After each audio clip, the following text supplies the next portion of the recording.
ये कहानी तमारा नाम की एक लड़की की है जो अपने गांव के सभी मर्दों के साथ तमा करती है, सभी के नीचे लेटकर मजे करती है। तो मूवी की शुरुआत एक सुंदर से गांव से होती है जहां कुछ राइटर शांति से बैठे अपने अपने नॉवल लिख रहे थे। ये सभी लोग निक नाम के एक मशहूर राइटर के घर रीड के लिए इकट्ठे हुए थे। निक क्राइम और सीरियल किलर पर नॉवल लिखता है, लेकिन है वो पूरा चालू ठरकी। उसके दिमाग में बस हवस भरी थी। निक शादीशुदा है, उसकी बीवी का नाम जेनी है। जेनी सारा दिन मेहमानों के लिए खाना बनाती है और उन्हें अच्छा लिखने के लिए प्रेरित करती है। एक दिन निक को नादिया नाम की एक फुलझड़ी का फोन आता है। दरअसल नादिया के साथ निक का चक्कर चल रहा था, जिसके बारे में जेनी को कुछ नहीं पता था। नादिया निक से मिलने उसके घर आना चाहती थी, लेकिन निक उसे किसी बार में रुकने को कहता है ताकि वहाँ वो दोनों आराम से जिस्मानी खेल खेल सकें। जैसे ही निक फोन रखता है तभी जेनी वहाँ आकर पूछती है किसका फोन था। निक बात को टालते हुए निक जेनी से कहता है कि मैं कई दिनों से बाहर नहीं गया, मैं सोचता हूँ कि मैं आज शाम को किसी बार में जाकर अपने दोस्तों से मिलूं। जेनी को उसकी बातें सुनकर उस पर शक होता है और वो भी उसके साथ जाने को कहती है।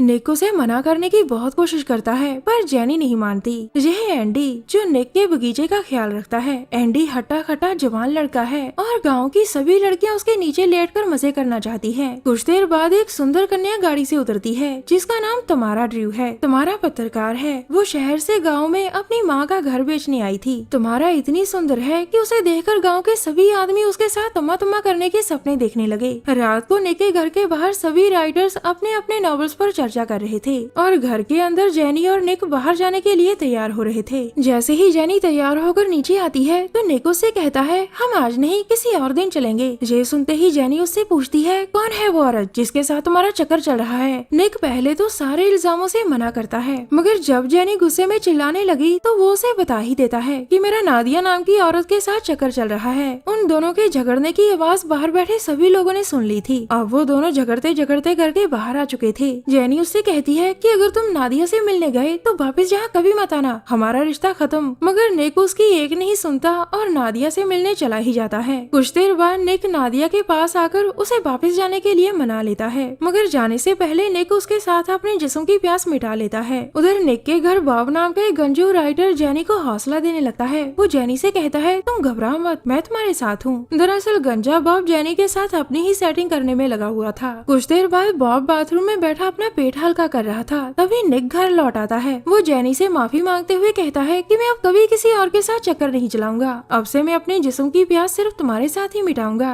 ये सुनकर जेनी खुश होकर उसे माफ कर देती है और वो दोनों एक दूसरे को चूमने लगते हैं। इन दोनों को प्यार करते देखकर गंजे बॉब का सारा प्रेशर चला गया। उसके जेनी के साथ सजाए अरमानों पर पानी फिर गया। अगले दिन सभी लोग बाहर आराम से बैठे धूप सेक रहे थे, तभी उनके कानों में तेज अलार्म की आवाज पड़ती है। अलार्म की आवाज सुनकर गंजा बॉब और एंडी उसे देखने जाते हैं। ये आवाज तमारा के घर से आ रही थी, जहाँ वो हथौड़े से अलार्म तोड़ रही थी। जब एंडी तमारा को पहचान नहीं पाता तो वो उसे 2-4 गंदी गालियाँ सुना देती है, जिन्हें सुनकर एंडी उसे तुरंत पहचान लेता है। इसके बाद वो तीनों तमारा के घर के अंदर आते हैं और एंडी अलार्म ठीक कर देता है। तमारा उन्हें बताती है कि मैं ये घर बेचना चाहती हूँ, क्या तुम दोनों इसे खरीदोगे? एंडी और बॉब दोनों ही घर लेने से मना कर देते हैं और इतना कहकर वो दोनों ही तमारा के घर से चले आते हैं। बाहर आकर बॉब एंडी से तमारा के बारे में पूछता है तो एंडी उसे बताता है कि तमारा पहले इसी गांव में रहा करती थी, हम दोनों प्रेमी हुआ करते थे और पूरा दिन एक दूसरे की जिस्मानी प्यास बुझाते रहते थे। उस समय तमारा की नाक काफी अजीब थी, जिस वजह से मैंने उसे छोड़ दिया था। फिर उसने शहर जाकर किसी मिस्त्री से अपनी नाक की मरम्मत करवा ली, इसलिए मैं उसे पहचान नहीं पाया। कुछ देर बाद बिल्लो और भूरी नाम की 2 कमसीन कलियां एक मैगजीन पढ़ रही थी। वो दोनों एक म्यूजिकल ग्रुप की तस्वीर देखकर लाल टपका रही थी। ये ग्रुप बैंड का था जिस पर भूरी का दिल आ चुका था और वो उसके साथ जिस्मानी खेल खेलने के सपने देखने लगती है, लेकिन बैंड की पहले से ही अपने ग्रुप की लड़की के साथ सगाई हो रखी थी। दूसरी तरफ जब सभी राइटर्स एंजॉय कर रहे थे तो तुम्हारा छोटे छोटे कपड़े पहनकर उनके पास आती है। तुम्हारा के खूबसूरत अंगों को देखकर सभी की फटने लगी। कुछ लोग तुम्हारा को अच्छे से जानते थे क्योंकि तुम्हारा न्यूज कॉलम में लिखने के कारण काफी मशहूर थी। इसी बीच निक जेनी को किया वादा भूलकर तुम्हारा को हवस भरी निगाहों से देखने लगता है। जेनी भी तुम्हारा को पहचान लेती है और वो उससे उसका हालचाल पूछती है। यहाँ एक राइटर ऐसी भी थी जिसे लड़कियों से संबंध बनाना अच्छा लगता था और वो भी तुम्हारा को देखकर गर्म होने लगती है। कुछ देर बाद निक अपने घर में बैठा तुम्हारा को ताके जा रहा था, तभी उसे अपना अतीत याद आता है जब तुम्हारा उसके साथ अपने जिस्म की प्यास मिटाने के लिए मरी जा रही थी, मगर निक ने उसे उसकी अजीब सी नाक की वजह से ठुकरा दिया था। एक दिन बेन अपने ग्रुप के साथ अपना शो कर रहा था, जहाँ तुम्हारा तुम्हारा उसका इंटरव्यू लेने स्टेज के पीछे खड़ी थी। शो के दौरान ही बेन की मंगेतर उससे रिश्ता तोड़कर ग्रुप के दूसरे आदमी के साथ सेटिंग कर लेती है, जिससे नाराज होकर बेन इंटरव्यू देने तुम्हारा के साथ उसके घर आ जाता है। तुम्हारा और बेन को साथ में देखकर बिल्लो और भूरी उन दोनों का पीछा करने लगी थी। अब बेन तुम्हारा को किचन के सामान के साथ ही धुन बजाकर दिखाता है, जिसके बाद वो दोनों भूखों की तरह एक दूसरे पर टूट पड़ते हैं और प्यार कर अपनी भूख को शांत करने लगते हैं। उसी समय एंडी तुम्हारा के घर आता है। वो वहाँ पड़े बिखरे कपड़े और ऊपर के कमरे से तुम्हारा के प्यार करने की आवाजें सुनकर नाराज होकर वहाँ से चला जाता है। उधर गंजा बाप जेनी को सेट करने की कोशिश में लगा था। तुम्हारा और बेन का प्यार भी दिन ब दिन आगे बढ़ रहा था। इसी बीच एंडी भी एक बारटेंडर के पास जाकर उसके साथ प्यार करने लगता है। एक दिन बेन तुम्हारा को शादी के लिए पूछता है, जिस पर तुम्हारा उसे हाँ कर देती है। अब दिन बीतते गए और सर्दी का मौसम आ गया। सर्दी की ठंड के साथ साथ बेन और तुम्हारा का रिश्ता भी ठंडा होने लगा। एक रात बिल्लो और भूरी चुपके से तुम्हारा के घर में घुस आती है और बेन के कपड़े चुराकर वहाँ से भाग जाती है। बेन वापस लंदन जाना चाहता था, लेकिन तुम्हारा नहीं जाना चाहती थी, क्योंकि उसे यहीं रहना अच्छा लग रहा था। पर बेन के बार बार मनाने पर वो मान गई और उसके साथ लंदन चली आई। बेन के घर पर ही प्रैक्टिस करने से तुम्हारा को आर्टिकल लिखने में दिक्कत होने लगती है। उधर तुम्हारा के जाने के बाद एंडी उसके घर को पूरी तरह से रेनोवेट कर देता है। यहाँ एक बार फिर से बिल्लो और भूरी आ जाती है। भूरी यहाँ आकर अपने आप को बेन के साथ ही इमेजिन करने लगती है। उधर बेन और तुम्हारा का झगड़ा हो जाता है और तुम्हारा उसे छोड़कर अपने घर वापस आ जाती है। वापस आकर तुम्हारा एंडी को ढूंढती है, लेकिन उसे वहाँ निक मिलता है। कुछ देर बाद तुम्हारा एंडी को बारटेंडर के साथ प्यार करते देख लेती है, जिसे देखकर वो बहुत रोती है, क्योंकि ना तो अब उसके पास बेन था और ना ही एंडी। थोड़ी देर बाद जब किसी काम से निक तुम्हारा के घर आता है तो दुखी तुम्हारा निक के नीचे लेटकर अपने दुख को कम करती है, जिसके बाद निक और तुम्हारा का चक्कर शुरू हो जाता है और इनके चक्कर के बारे में भूरी और बिल्लो को भी पता चल जाता है। एक दिन एंडी तुम्हारा से मिलने उसके घर आता है, मगर तुम्हारा उसे बाहर से ही बात कर चलता करने लगती है। इसी बीच एंडी की नजर निक के स्कार पर पड़ती है और वो फिर से नाराज होकर वहाँ से चला जाता है। उसके जाते ही तुम्हारा निक को अपने घर से चले जाने को कहती है, जो जाने से पहले उसे चूमने लगता है और उन दोनों को देखकर बिल्लो और भूरी के तन बदन में भी आग लग जाती है। एक दिन एक सुनसान जगह पर तुम्हारा और निक प्यार कर रहे थे,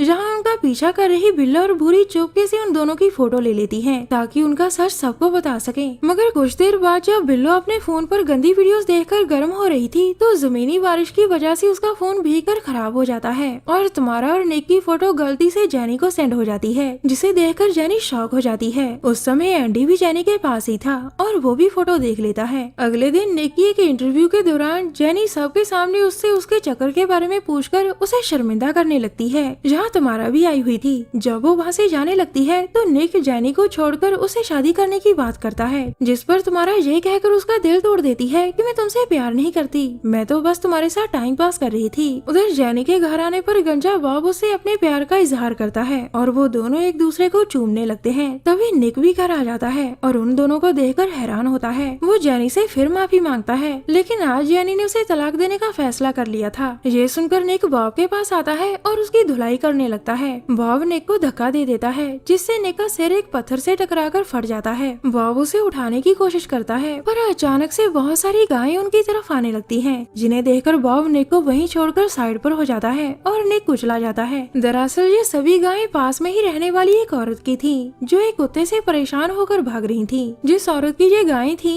वो परेशान होकर कुत्ते को गोली मारकर मार देती है। गोली की आवाज सभी ने सुन ली थी। उधर तुम्हारा मर चुके निक के पास आती है, तभी जेनी भी वहाँ आ गई और तुम्हारा से लड़ने लग गई। फिर वो मर चुके निक को देखकर रोने लगती है। जैसे ही तुम्हारा उसे संभालने की कोशिश करती है तो जेनी उसकी नाक पर वार कर उसे तोड़ देती है, जिसके बाद एंडी आकर तुम्हारा को संभालने लगता है। कुछ देर बाद बॉब घर छोड़कर जाना चाहता था, लेकिन एंडी के समझाने पर वो जेनी के पास वापस लौट आता है और इसी के साथ इस कहानी का यही अंत हो जाता है।